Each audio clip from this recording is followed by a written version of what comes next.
Patrick Solo. Sende yo mame. Sende bote ni mwana bolo.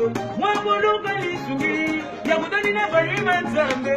Keba nyego yebisa baba. Ulungola kanga sende me kanga nungana lobolo. Ale yango katulanga sende o. Sende yango di misanga sende o. Sende wandugu. Sende o. Sende yango di misanga sende o. Sende yo mame. Sende botagi mwana bolo. Mwabolo kalisumi. Ya utani na kuima zambe. Kama ndiko yebisa baba. Ulungola kanga sende me kanga nungana lobolo. Ale yango bimisanga sende o. Sende yango katulanga sende o. Sende wandugu.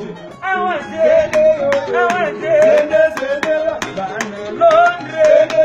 Awase Mama Charlotte Mabomo Bichon.